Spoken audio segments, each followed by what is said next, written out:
അസ്സലാമു അലൈക്കും. Ramadan special programme അൽബയാനിലേക്ക് എല്ലാ ദീനീ സ്നേഹികൾക്കും ഹാർദമായ സ്വാഗതം. അൽഹംദുലില്ലാ, എല്ലാ വർഷത്തെയും പോലെ ബഹുമാനപ്പെട്ട ഉസ്താദ് എം നൗഷാദ് ബാക്കവി അവർകൾ അൽബയാൻ പ്രോഗ്രാമിലൂടെ നിങ്ങളുടെ മുന്നിലേക്ക് എത്തുകയാണ്.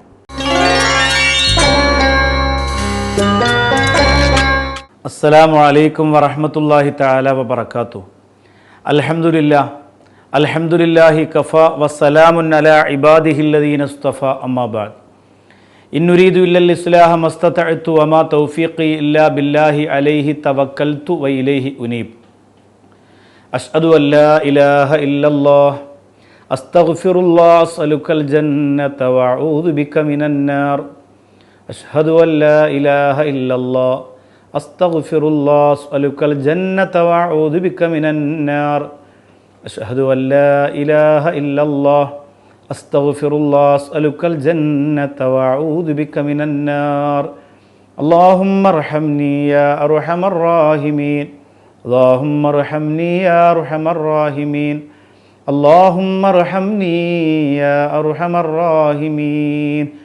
അല്ലാഹുവേ, പടച്ചവനെ, ഞങ്ങളുടെ അൽബയാനിനെയും അതിൻ്റെ പ്രവർത്തകരെയും നീ സ്വീകരിക്ക റബ്ബേ. ചെയ്തുപോയ പാപങ്ങളെല്ലാം ഞങ്ങൾക്ക് പുറത്തു തരണം റഹ്മാനെ. ഈ പരിശുദ്ധ റമളാനിൽ ഈ പ്രോഗ്രാം വീക്ഷിക്കുന്നതിന് വേണ്ടി ഒരുമിച്ച് കൂടിയ മുഴുവൻ ആളുകൾക്കും നിൻ്റെ എല്ലാ ഐശ്വര്യവും കാരുണ്യവും നീ ചൊരിയണേ തമ്പുരാനെ. അല്ലാഹുവേ, പടച്ചവനെ, ഈമാനോടുകൂടി ജീവിച്ച് മരിക്കാൻ നീ ഞങ്ങൾക്ക് ഭാഗ്യം നൽകണേ തമ്പുരാനെ.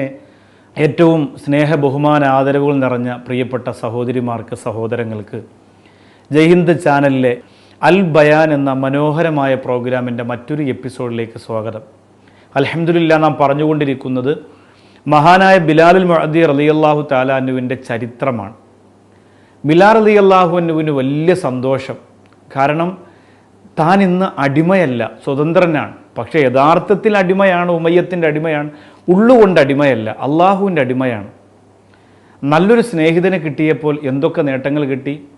മൻ അറാദല്ലാഹു ബിഹി ഖൈറൻ റസഖഹു ഖലീലൻ സ്വാലിഹ എന്ന് നബിതങ്ങൾ പറഞ്ഞത് എത്ര ശരിയാണ്.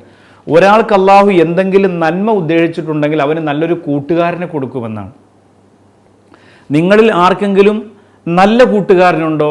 നിങ്ങളിൽ അള്ളാഹു എന്തോ നന്മ ഉദ്ദേശിച്ചിട്ടുണ്ട്. എനിക്ക് നല്ല കൂട്ടുകാരനുണ്ടോ?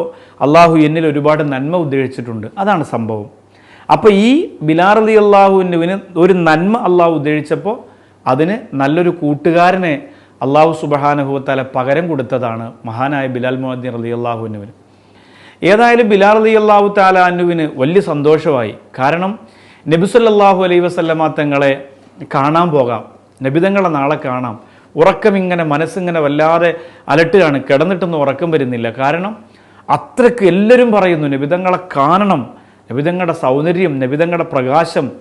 ഈ പിന്നെന്താണ്, നമ്മുടെ നാഗൂർ ഹനീഫയൊക്കെ മുമ്പ് പാടിയിരുന്ന ഒരു പാട്ടുണ്ട്, എങ്കൽ നബികൾ ഇറിക്കും ഇടത്തിൽ വിളക്കേ തേവയില്ലേ, വിളക്കേ തേവയില്ലേ എന്ന് പറഞ്ഞാൽ എൻ്റെ റസൂലിരിക്കുന്ന സ്ഥലത്ത് വേറൊരു വിളക്ക് പോലും കത്തിച്ചു വെക്കണ്ട എന്നാണ്. അത്രയ്ക്ക് പ്രകാശമാണ് എൻ്റെ മുത്ത റസൂലിന് സല്ലല്ലാഹു അലൈഹി വസല്ലം. മഹാനായ ബിലാൽ മുഅദ്ദി റളിയല്ലാഹു തആല അൻഹു ആ പുന്നാര ഹബീബിനെ കാണാനുള്ള തീരുമാനത്തിലാണ്. പോയി കാണുക, നബിതങ്ങളുടെ കരമൊന്ന് തൊടുക, ആ മുത്ത റസൂലിന് മുത്തം കൊടുക്കുക, അവിടുന്ന് പറയുന്നതനുസരിച്ച് ജീവിതത്തെ ഇനി മാറ്റുക. എന്തെന്നില്ലാത്ത ഒരു രുചി മനസ്സിൽ തട്ടി ബിലാൽ റളിയല്ലാഹു അൻഹു. പാവപ്പെട്ട അടിമയല്ലേ, ഇപ്പം ഈ കിട്ടിയ സൗഭാഗ്യങ്ങളൊക്കെ വലിയ ലാഭമായി കരുതി. ദാക തുഅമുൽ ഈമാൻ, അതൊരു ഈമാനിൻ്റെ രുചിയാണ്, അതൊരു ഈമാൻ്റെ രുചിയാണ്. ഇപ്പോൾ ബിലാൽ റളിയല്ലാഹു അൻഹു അനുഭവിക്കുന്നത് ഒരു ഈമാനിൻ്റെ രുചിയാണ്. മൻ റളിയ ബില്ലാഹി റബ്ബൻ വബിൽ ഇസ്ലാമി ദീനൻ വബി മുഹമ്മദിൻ നബി. അള്ളാഹുവിനെ റബ്ബായും മുഹമ്മദ് നബിയെ നബിയായും ഇസ്ലാമിനെ ദീനായും അംഗീകരിക്കുന്നവർക്ക് അള്ളാഹു കൊടുക്കുന്ന ഒരു രുചിയുണ്ടല്ലോ, രുചി. ആ രുചിയാണ് ഇപ്പോൾ ബിലാലിൻ്റെ മനസ്സ് മുഴുവനും, ബിലാലിൻ്റെ ശരീരം മുഴുവനും ആ രുചിയാണ്. പിറ്റേന്ന് വൈകുന്നേരം അള്ളാഹുവിൻ്റെ റസൂൽ സല്ലല്ലാഹു അലൈഹി വസല്ലമ തങ്ങളെ കാണാൻ അബൂബക്കർ സിദ്ദീഖ് റളിയല്ലാഹുവിനെ വിളിച്ചുകൊണ്ട് പോവാൻ. യജമാനൻ അറിയാതെ ചാടിപ്പോകണം, ഉമയ്യത്ത് അറിയാൻ പാടില്ല. ആടിനെ മേക്കുന്നതിനിടയിൽ നിന്ന് ബിലാൽ ഇറങ്ങി ഓടുകയാണ്. എവിടേക്ക്? നബി സല്ലല്ലാഹു അലൈഹി വസല്ലമ തങ്ങളെ കാണാൻ. ഓടി ഓടി ഓടി മുത്തായ ഹബീബ് സല്ലല്ലാഹു അലൈഹി വസല്ലം തങ്ങളുടെ ചാരത്തെത്തി. വളരെ ദൂരത്തിൽ നിന്ന് കണ്ടപ്പോൾ തന്നെ മാഷാ അല്ലാ എന്തൊരു പ്രകാശമാണ്. പടച്ചവനെ, അള്ളാഹുവെ അൽബയാൻ്റെ പ്രവർത്തകർക്ക് സ്വപ്നത്തിലൂടെയെങ്കിലും ഒന്ന് കാണാൻ തൗഫീക്ക് നൽകണം റബ്ബെ. ഈ റമദാനിൽ ഈ രാത്രി ഞങ്ങളിങ്ങനെ ഒരുമിച്ച് കൂടിയതിൻ്റെ പുണ്യം പടച്ചവനെ, സ്വപ്നത്തിലൂടെയെങ്കിലും ആ ഹബീബിനെ ഒന്ന് കാണാൻ നീ ഞങ്ങൾക്ക് ഭാഗ്യം നൽകണം റഹ്മാനെ. ഞാൻ പറഞ്ഞു കൊടുക്കുന്ന ദിക്റും സ്വലാത്തും ദുആയും ഒക്കെ കൃത്യമായി എഴുതിയെടുത്ത് ചൊല്ലുന്ന ഈ പ്രിയപ്പെട്ട സഹോദരിമാർ, സഹോദരങ്ങൾ, അള്ളാഹുവെ അവരെ നിരാശപ്പെടുത്തരുത്, ഞങ്ങളെ നിരാശരാക്കരുത് റബ്ബെ. ആമീൻ. ബിലാൽ റളിയല്ലാഹുവിനെ കാണാൻ, വലിയ ദൂരത്തിൽ നിന്ന് കാണാൻ മഹാനായ ബിലാൽ റളിയല്ലാഹു തആല അൻഹുവിനെ നബി തങ്ങളുടെ അരികിലേക്ക് അബൂബക്കർ സിദ്ദീഖ് റളിയല്ലാഹുവിനെ വിളിച്ചുകൊണ്ട് പോയി. അള്ളാഹിൻ്റെ റസൂൽ ഇങ്ങനെ കൈനീട്ടി. ബിലാൽ റളിയല്ലാഹുവിന് കൈ പുറകിലേക്ക് വെച്ചു. അടിമയാണ്, കറുത്തവനാണ്. സൂര്യപ്രഭ തോറ്റുപോകുന്ന ഈ വെള്ളി വെളിച്ചത്തിനെ തൊടാൻ എനിക്ക് യോഗ്യതയില്ല. അള്ളാഹിൻ്റെ റസൂൽ അടുത്തേക്ക് ചേർത്ത് വെച്ചു. ബിലാലെ, നിന്നെ അള്ളാഹു സഹായിക്കും, നിന്റെ വിഷമങ്ങൾ മാറും. നീ അള്ളാഹുവിൻ്റെ അടിമയാണ്, നീ മനുഷ്യൻ്റെ അടിമയല്ല. ബിലാൽ റളിയല്ലാഹുവിൻ്റെ കണ്ണുകൾ നിറഞ്ഞൊഴുകി. പിന്നീട് എന്താണ് അവിടെ സംഭവിക്കുന്നത്? ഇനിയാണ് ബിലാലിൻ്റെ ജീവിതത്തിലെ ഏറ്റവും വലിയ സന്തോഷം അള്ളാഹു കൊടുത്തെങ്കിൽ വലിയ വലിയ വേദനകളിലേക്ക് ഇനി ബിലാൽ പോകുന്നത്. ഇനി ഈ സംഭവം തൻ്റെ യജമാനൻ അറിഞ്ഞാൽ എന്തായിരിക്കും? ഒരാശങ്ക മനസ്സിനകത്തുണ്ട്. അറിഞ്ഞപ്പോൾ എന്താ സംഭവിച്ചത്? ഇൻഷാ അല്ലാഹ് അതൊക്കെയാണ് നാളെ മുതൽ ചർച്ച ചെയ്യുന്നത്. അള്ളാഹു പഠിക്കാനും മനസ്സിലാക്കാനും തൗഫീക്ക് തരട്ടെ. ഇന്നത്തെ ചോദ്യങ്ങളിലേക്ക് പ്രവേശിക്കുകയാണ്.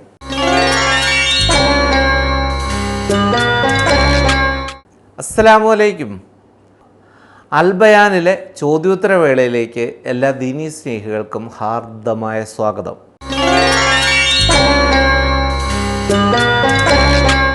ഇടയത്താഴത്തിന് എഴുന്നേൽക്കേണ്ട സമയം ഏതാണ്? ചിലർ രാത്രി 2 മണിക്കും മറ്റു ചിലർ 4 മണിക്കുമൊക്കെയാണ് എഴുന്നേൽക്കുന്നത്. കൃത്യമായ സമയം ഒന്ന് പറഞ്ഞു തന്നാൽ നന്നായിരുന്നു. ഈ ലെറ്റർ അയച്ചിരിക്കുന്നത് ഷാഫിയാണ്, മടത്തറ നിന്ന്. അത്താഴത്തിൻ്റെ ഏറ്റവും ശ്രേഷ്ഠമായ സമയമാണ് കഴിഞ്ഞുപോയ ദിവസങ്ങളിലെ ചോദ്യങ്ങൾക്ക് മറുപടിയായി ഞാൻ പറഞ്ഞത്. ബാങ്ക് കേൾക്കുന്നതിനും 50 ആയത്തുകൾ ഓതുന്നതിന് മുമ്പുള്ള സമയം ഇടയത്താഴം എന്ന് പറയും. ചില സ്ഥലത്തൊക്കെ വടക്കോട്ട് മുത്താഴമെന്നോ കുത്താഴമെന്നോ എന്തെങ്കിലുമൊക്കെ പറയും. എന്തു പറഞ്ഞാലും സാരമില്ല. അതിന് ഏറ്റവും ശ്രേഷ്ഠമായ സമയം ബാങ്കിനും 50 ആയത്തുകൾ ഓതുന്നതിന് തൊട്ട് മുമ്പുള്ള സമയമാണ്.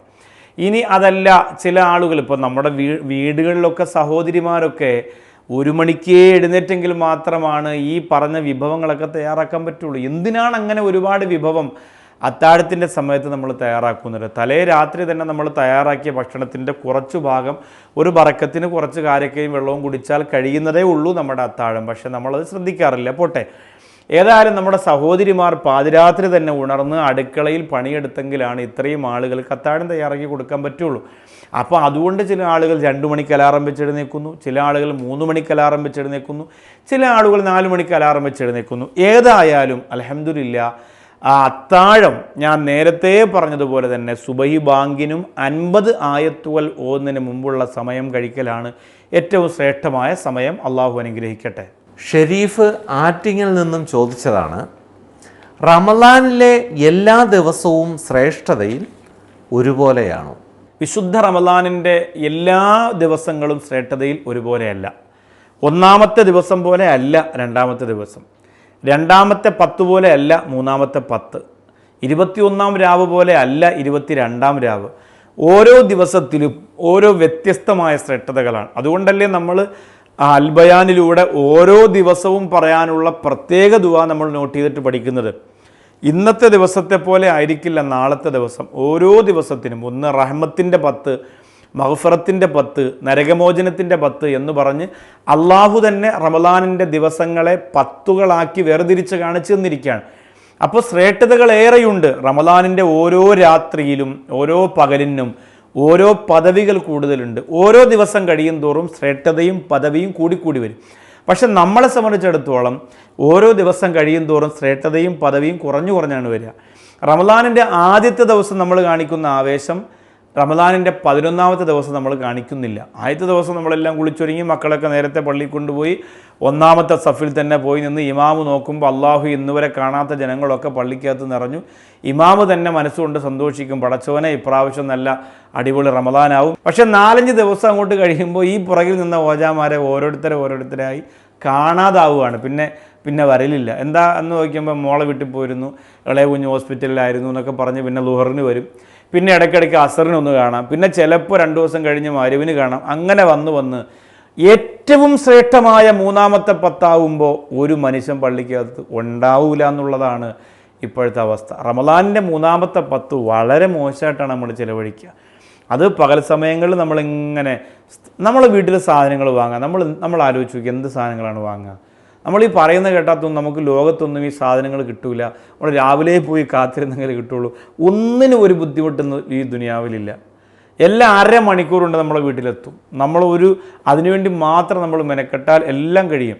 തുണിയെടുക്കാനാണെങ്കിലും പർച്ചേസ് അടുക്കള സാധനങ്ങൾ വാങ്ങാനാണെങ്കിലും എന്താണെങ്കിലും നമ്മൾ ഈ 3ാമത്തെ 10 ആദ്യം മുതൽ അവസാനം വരെ ഇങ്ങനെ റോന്തു ചുറ്റാൻ വേണ്ടി നമ്മൾ ചിലവഴിക്കുകയാണ്. വളരെ വിലപ്പെട്ട ദിവസങ്ങളാണ്. അപ്പോൾ ഓരോ ദിവസത്തിനും ഓരോ പ്രതിഫലമല്ല, ഒന്നിന് പുറകെ മറ്റൊന്നായി പ്രതിഫലങ്ങൾ കൂടുതലാണ് അള്ളാഹു റമദാനിൽ തന്നുകൊണ്ടിരിക്കുന്നത്. നമ്മളതിനെ കുറയ്ക്കരുത് എന്ന് വളരെ ഗൗരവത്തോടെ ഓർമ്മപ്പെടുത്തുന്നു. പ്രത്യേകിച്ച് ഈ പാതിരാത്രി ഉറക്കമൊഴിഞ്ഞ് അൽബയാനൊക്കെ കാണുന്ന സഹോദരങ്ങൾ, റമദാനിൻ്റെ വിലപ്പെട്ട രാവിനെയും പകലിനെയും നശിപ്പിക്കരുത്. അള്ളാഹു കാക്കുമാറാകട്ടെ. ആർത്തവ രക്തമല്ലാതെ രോഗരക്തമുള്ള പെണ്ണിൻ്റെ നോമ്പിൻ്റെ അവസ്ഥ എന്താണ്? അവൾ പിന്നീട് കളാ വീട്ടിയാൽ മതിയാകുമോ? ആമിന തലശ്ശേരിയിൽ നിന്നുമാണ് ഈ ലെറ്റർ അയച്ച് ചോദിച്ചിരിക്കുന്നത്. നോമ്പ് അവൾക്ക് എന്തായാലും പിടിക്കാവുന്നതാണ്. കാരണം ഈ ആർത്തവ രക്തം പുറപ്പെടുന്ന സ്ത്രീയെ സംബന്ധിച്ചിടത്തോളമാണ് നോമ്പ് ഒഴിവാക്കേണ്ടത്. അവൾ നോമ്പ് പിന്നീട് കളാ വീട്ടി പിടിക്കുകയും വേണം. എന്നാൽ ഈ രോഗരക്തം എന്ന് പറയുന്നത് ആർത്തവ രക്തമല്ല. അപ്പോൾ അതൊരു രോഗമായി പെട്ടുണ്ടാകുന്ന രക്തമാണ്. സ്ത്രീകളുടെ ശരീരത്തെ ഒരു പ്രസവത്തിനും ഒരു കുഞ്ഞിനെ മുലയൂട്ടുന്നതിനും ഒരു കുഞ്ഞിനെ വളർത്തുന്നതിനും ഒക്കെ പറ്റുന്ന രീതിയിൽ പാകപ്പെടുത്തിയിട്ടാണ് അള്ളാഹു പടച്ചിരിക്കുന്നത്. പുരുഷൻ്റെ ശരീരത്തിൽ നിന്ന് വളരെ വ്യത്യസ്തമാണ്. അതുകൊണ്ട് തന്നെ ഇത്തരം രോഗങ്ങൾ കാരണമായിട്ട് ബ്ലീഡിങ്ങും മറ്റുമൊക്കെ സ്വാഭാവികമായിട്ടും ഉണ്ടാവാൻ സാധ്യതയുണ്ട്. അതുകൊണ്ട് ഇൻഷാ അല്ലാഹ് ഇത് ആർത്തവ രക്തത്തിൽ പെടാത്തത് കൊണ്ട് തന്നെ ഇവൾക്ക് നോമ്പ് നോക്കാവുന്നതാണ്. ആഫിയത്തുണ്ടെങ്കിൽ രോഗിക്ക് ഇപ്പോൾ നോമ്പ് നോക്കാൻ കഴിയില്ല. അതൊരു വലിയ രോഗമായി ശരീരത്തിനും മനസ്സിനുമൊക്കെ വലിയ തളർച്ചയും ബുദ്ധിമുട്ടൊക്കെ ഉണ്ടാക്കുന്നതാണെങ്കിൽ നോമ്പ് പിടിക്കേണ്ട, പിന്നീട് കളാ വീട്ടിയാൽ മതി. അതല്ലെങ്കിൽ തീർച്ചയായിട്ടും അവർക്ക് നോമ്പ് പിടിക്കാവുന്നതാണ്. നോമ്പുകാരൻ ടൂത്ത് പേസ്റ്റ് ഉപയോഗിച്ച് പല്ല് തേക്കാൻ പാടില്ല എന്നുണ്ടോ? ഉള്ളിലേക്ക് അതിൻ്റെ നീര് ഇറങ്ങാതെ ശ്രദ്ധിച്ചാൽ പോരെ. ഈ ലെറ്റർ അയച്ചിരിക്കുന്ന സജാദാണ് കരുനാഗപ്പള്ളിയിൽ നിന്നും. തീർച്ചയായിട്ടും ആ ഒരു ശ്രദ്ധ മതിയാവുന്നതാണ്. ഈ ഉള്ളിലേക്ക് അതിൻ്റെ നീരിറങ്ങിയാൽ നമ്മുടെ നോമ്പ് ബാത്തിലാകും. അപ്പോൾ നമ്മൾ നേരത്തെ വെറ്റില നീരിൻ്റെ കാര്യം പറഞ്ഞതുപോലെ തന്നെയാണ് ഇതിൻ്റെയും അവസ്ഥ. അപ്പോൾ അത് ഉപയോഗിച്ചുകൊണ്ട് പല്ല് തേക്കുന്നത് കൊണ്ട് തകരാറും തെറ്റൊന്നുമില്ല. അങ്ങനെ ഉപയോഗിച്ചുകൊണ്ട് പല്ല് തേക്കുന്നതിൽ തെറ്റൊന്നുമില്ല. പക്ഷെ ഞാൻ പറയുന്നത്, നമ്മൾ എന്തിനാണ് അങ്ങനെ റിസ്ക് എടുക്കാം? നമ്മളൊക്കെ നമ്മുടെ ജീവിതത്തിൽ ചെയ്യുന്നത് സുബഹിക്ക് മുമ്പുള്ള നമ്മുടെ ടൈമുണ്ടല്ലോ, അത്താഴത്തിന് ശേഷം നല്ല വൃത്തിയായിട്ട് നമ്മൾ മിസ്വാക്ക് ചെയ്യുക. അതിപ്പോൾ പേസ്റ്റ് ഇട്ടാകാം, എന്തുകൊണ്ടാകാം, പച്ചില കൊണ്ടാകാം, അല്ലെങ്കിൽ മറ്റെന്തെങ്കിലും പൊടികൾ കൊണ്ടാകാം. നല്ല വൃത്തിയായിട്ട് നമുക്ക് മിസ്വാക്ക് ചെയ്യാം. ആ സമയത്ത് നമ്മളൊന്നും ശ്രദ്ധിക്കണ്ടല്ലോ, നമ്മൾ നോമ്പുകാരല്ലല്ലോ. വൃത്തിയായിട്ട് ചെയ്താൽ പിന്നെ നമ്മൾ പകലിൽ ഒരു ആഹാരവും കഴിക്കണില്ല. പിന്നെ ഇടയ്ക്ക് ഇങ്ങനെ വായിൽ വെള്ളം കൊണ്ടാൽ മാത്രം പോരെ. എന്തിനാണ് നമ്മൾ ഈ നോമ്പുകാരായി ഇങ്ങനെ ഒരു വലിയ റിസ്ക് എടുത്തിട്ട് നമ്മൾ ആ നോമ്പിനെ ഇല്ലാതാക്കാനായിട്ട് നമ്മൾ ശ്രമിക്കുന്നത്? ആ ഒരു പകൽ സമയത്ത് നമ്മൾ വായിൽ വെള്ളം കൊണ്ടാൽ മാത്രം മതിയാവും, നമ്മുടെ വായ വളരെ വൃത്തിയാവും. പിന്നെ നമ്മൾ അത്താഴം കഴിക്കും, പിന്നെ നമ്മൾ നോമ്പ് തുറക്കുന്നതിന് ശേഷം നമുക്ക് രാത്രി ഇശാൻ്റെ സമയത്ത് നമുക്ക് കുളിക്കാം, ആ സമയത്ത് നമുക്ക് ഉദു എടുക്കാം, ആ സമയത്ത് നല്ല വൃത്തിയായിട്ട് വീണ്ടും നമുക്ക് പല്ല് തേക്കാം, മിസ്വാക്ക് ചെയ്യുക ഒക്കെ ചെയ്യാമല്ലോ. ഇത് ആ സമയത്തൊന്നും ചെയ്യാതെ നോമ്പിൻ്റെ സമയത്ത് തന്നെ ചെയ്യണമെന്നൊരു വാശി നമ്മൾ ഒഴിവാക്കണം. അത് നമ്മുടെ നോമ്പിനെ ശരിക്കും ബാധിക്കുന്നതാണ്. ഉസ്താദെ, ഈ 96 നോമ്പ് എന്നതുകൊണ്ട് ഉദ്ദേശിക്കുന്നത് എന്താണ്? ചില ആളുകൾ അത് കൃത്യമായി പിടിക്കുന്നുണ്ട് താനും. ഒന്ന് വിശദീകരിക്കുമോ? ഇർഷാദ് ബാലരാമപുരത്തുനിന്നുമാണ് ചോദിച്ചിരിക്കുന്നത്. അത് പിടിക്കുന്നത് നമുക്ക് തെറ്റ് എന്ന് പറയാനാവില്ല. കാരണം അത് 96 നോമ്പ് എന്നതുകൊണ്ട് ഉദ്ദേശിക്കുന്നത്, ഇപ്പോൾ റജബിൽ അയാൾ 30 നോമ്പും പിടിക്കും, ഷഅബാൻ മുഴുവനും അയാൾ പൂർണ്ണമായും നോമ്പ് പിടിക്കും, അപ്പോൾ 60 നോമ്പായി. പിന്നെ റമദാൻ 30 അയാൾ നോമ്പ് പിടിക്കും, അപ്പോൾ 90 നോമ്പായി. പിന്നെ ശവ്വാലിൽ 6 നോമ്പ്, സുന്നത്ത് നോമ്പുണ്ടല്ലോ, അതുകൂടെ പിടിക്കുക. അപ്പോൾ അങ്ങനെ 96 നോമ്പുകളാണ് അങ്ങനെ ഒരു ക്രമത്തിൽ വരുന്നത്. അങ്ങനെ പിടിക്കുന്ന ഒത്തിരി ആളുകൾ എനിക്കറിയാം. അതങ്ങനെ എത്രയോ വർഷങ്ങളായി കണ്ടിന്യൂസ് പിടിച്ചുകൊണ്ടിരിക്കുന്ന, റജബിലും ഷഅബാനിലും റമദാനിലും ശവ്വാലിലുമായിട്ട് പിടിക്കുന്നവർ. പിന്നെ അത് എന്താണ്, ശരീരത്തിന് കേടുപാടുണ്ടാകുന്ന അവസ്ഥയിലാണെങ്കിൽ അത് ഒഴിവാക്കിയിട്ട്, ആരോഗ്യ പ്രശ്നങ്ങളൊക്കെ വരുമെങ്കിൽ അത് ഒഴിവാക്കുക. കാരണം റജബിലെയും ഷഅബാനിലെയും ആ ഒരു നോമ്പ് നമ്മളങ്ങനെ കണ്ടിന്യൂസ് നോമ്പ് പിടിച്ചിട്ട് റമദാനിലെ നോമ്പ് നമുക്ക് പിടിക്കാൻ പറ്റൂല എന്ന് വന്നാൽ നമുക്ക് വലിയ നഷ്ടമായി പോകും. ഈ സുന്നത്തായ നോമ്പുകളെ പിടിച്ചത് കൊണ്ട് റമദാനിലെ നിർബന്ധമായ നോമ്പ് നമുക്ക് നഷ്ടപ്പെടുമെന്ന് കണ്ടാൽ നമ്മൾ ആകെ ഖേദിക്കേണ്ടി വരും. അതുകൊണ്ട് ആ ഒരു റിസ്ക് എടുക്കാൻ വേണ്ടി എല്ലാവരും നിൽക്കേണ്ട. അവരുടെ ആരോഗ്യത്തിനും അവരുടെ ഒരു ശരീരഘടനയ്ക്കും അതുകൊണ്ട് പ്രശ്നമില്ല, റമദാനിലെ നോമ്പൊന്നും അതിനെ ബാധിക്കില്ല എന്നുണ്ടെങ്കിൽ തീർച്ചയായിട്ടും അത് പിടിക്കാവുന്നതാണ്, സാരമില്ല. ഏതായാലും അങ്ങനെയൊക്കെ ത്യാഗം ചെയ്ത് നോമ്പെടുക്കുന്ന പ്രിയപ്പെട്ട സഹോദരങ്ങൾക്കും സഹോദരിമാർക്കും അള്ളാഹു നല്ല പ്രതിഫലം പടച്ചോൻ കൊടുത്ത് അനുഗ്രഹിക്കുമാറാകട്ടെ. അൽഹംദുലില്ലാ, പരിശുദ്ധ റമദാനിൽ ഒത്തിരി ആളുകൾ സംശയങ്ങൾ എഴുതി അറിയിക്കുന്നു. ഒരുപാട് ആളുകൾ ദുആവസിയത്താണ് ധാരാളം. ഉസ്താദെ, ഞങ്ങളെ കടമാണ്, ഞങ്ങൾ രോഗികളാണ്, ഞങ്ങൾക്ക് സംശയങ്ങളൊന്നുമല്ല, ഉസ്താദിൻ്റെ മജ്ലിസിൽ ദുആ ചെയ്യണമെന്ന് അറിയിക്കുന്ന ഒരുപാട് പ്രാർത്ഥനാ വസിയത്തുകൾ എല്ലാം ഇൻഷാ അല്ലാഹ് അള്ളാഹു കാണുന്നവനാണ്. പടച്ചോ നിങ്ങളുടെ വിഷമങ്ങളും സങ്കടങ്ങളുമൊക്കെ അള്ളാഹു മാറ്റിത്തരുമാറാകട്ടെ. മാഷാ അല്ലാഹ്, നമ്മുടെയൊക്കെ ജീവിതത്തിൽ അള്ളാഹു തന്നിരിക്കുന്ന പരിശുദ്ധ റമദാനിൻ്റെ വിലപ്പെട്ട രാവും പകലും നമ്മളോട് യാത്ര പറയാണ്. ഒന്നാമത്തെ 10 നമ്മളോട് യാത്ര പറഞ്ഞു പോകുമ്പോൾ 9ാമത്തെ തറാവീഹ് പൂർണ്ണമായി നിസ്കരിച്ചവർക്ക് അള്ളാഹു കൊടുക്കുന്ന പ്രതിഫലം എന്താണ് എന്ന് നിങ്ങൾക്കറിയുമോ?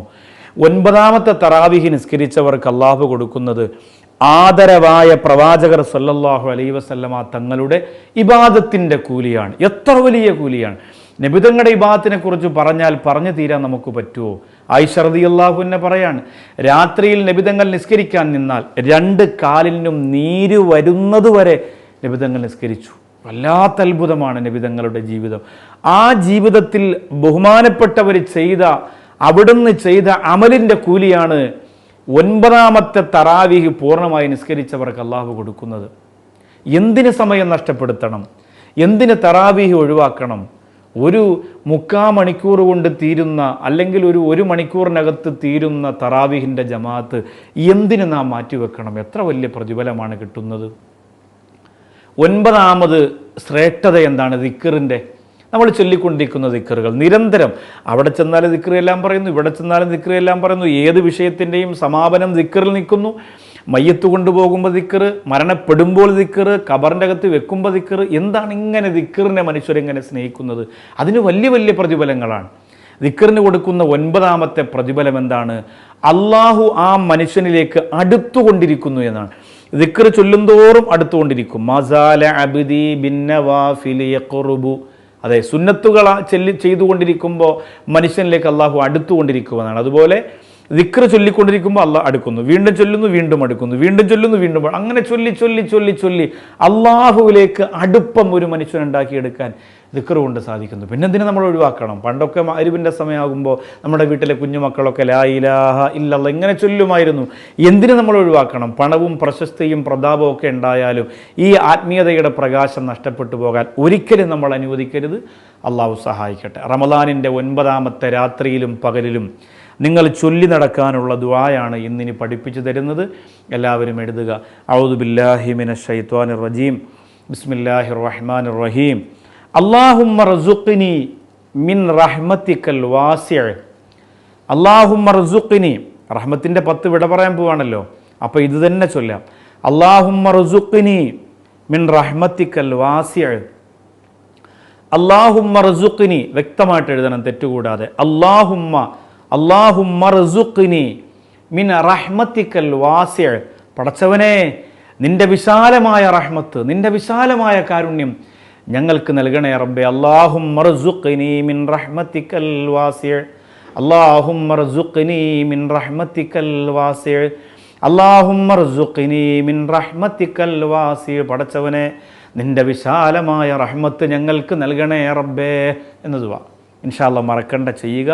ജീവിതത്തിൽ അള്ളാഹുവിൻ്റെ കാരുണ്യം പടച്ചോ നമുക്ക് തരട്ടെ. കഴിഞ്ഞുപോയ ദിനരാത്രങ്ങളിലെ ആരാധനകളും പകൽ സമയത്ത് പിടിച്ച നോമ്പും അള്ളാഹ് ഇഷ്ടപ്പെടട്ടെ, സ്വീകരിക്കട്ടെ. നിങ്ങൾ ദുആ ചെയ്യണം. ഈ പ്രോഗ്രാം ഈ വിശുദ്ധ റമദാനിൽ ഇത്ര വിലപ്പെട്ട അമൽ ചെയ്യുന്നത് നൂറുൽ ഇസ്ലാം യൂണിവേഴ്സിറ്റി തക്കലയാണ്. അവർക്ക് കിട്ടുന്ന പ്രതിഫലത്തിന് കണക്കില്ല.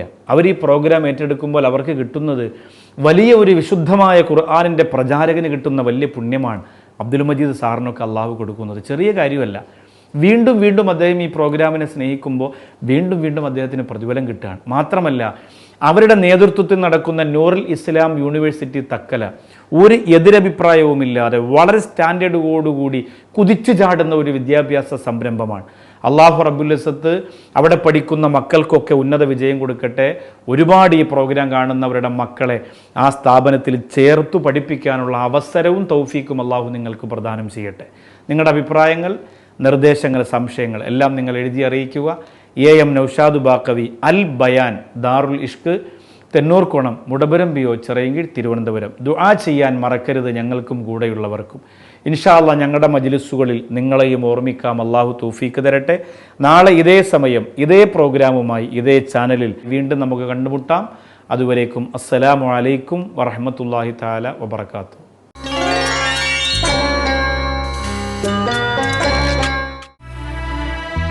വിരുമൊരു